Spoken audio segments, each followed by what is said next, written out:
A few years ago, my boyfriend of nearly 5 years left me for some woman he met at work.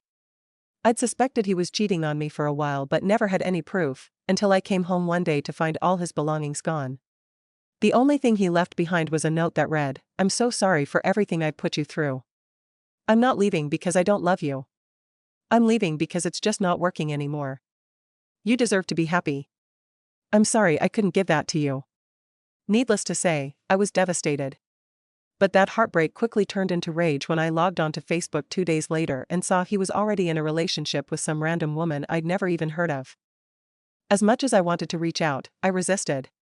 Days turned into weeks, and eventually, he contacted me first. He left a voicemail, slurring and crying about how leaving me was the biggest mistake of his life and how he wished he could take it all back. I wasn't interested in hearing any of it. I'd heard his drunken apologies too many times before. But I let him ramble on, and in the midst of his groveling, an idea came to me. We continued texting and talking secretly over the next week until he finally asked to see me. I agreed. He showed up at my house around 9 p.m., driving her brand new car. He was completely trashed, reeking of booze and who knows what else. My disgust was real. But I played nice. He made a few sloppy attempts to sleep with me, but I shut him down each time. I did, however, drink with him, part of the plan. Eventually, he passed out cold in my bed. I shook him, slapped his face lightly, even tickled the bottoms of his feet since he's ridiculously ticklish. Nothing worked, he was out cold. So, I moved on to phase 2, very carefully. I planted a massive hickey on his neck, a real showstopper. Then, I snapped a picture of us lying side by side. Next, I grabbed a piece of paper, put on some bright red lipstick, and wrote, "Sweet ride. Hope you don't mind, but we broke the back seat in for ya, P.S. You're welcome." I sealed the note with a kiss mark and slipped it into the glove compartment of her car. Then, I went back inside and drafted a text with the photo attached to his new girlfriend. The caption read, "Check your glove compartment." Satisfied, I went to sleep on the couch. The next morning, he woke up groggy and confused. When he realized where he was, he freaked out, panicking over what he'd tell his girlfriend and begging me to keep quiet.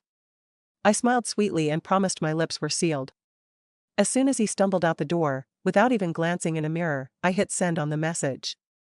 Smiling face with smiling eyes, flexed biceps, light skin tone, flexed biceps, light skin tone, TL, DR. My boyfriend of nearly 5 years left me for a coworker, confirming my suspicions of cheating. Weeks later, he drunkenly reached out, claiming he regretted leaving me. I invited him over, got him wasted, and he passed out.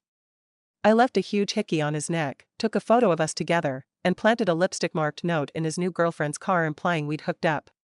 The next morning, I sent her the photo with a message to check the glove compartment. Update: since a lot of you have been leaving comments asking for what happened next, here's the scoop: the girlfriend tried calling me for days after that.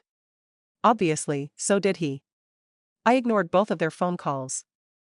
I figured I'd let him soak in his own misery for a while and let her decide what she wanted to do with his sorry cheating ass.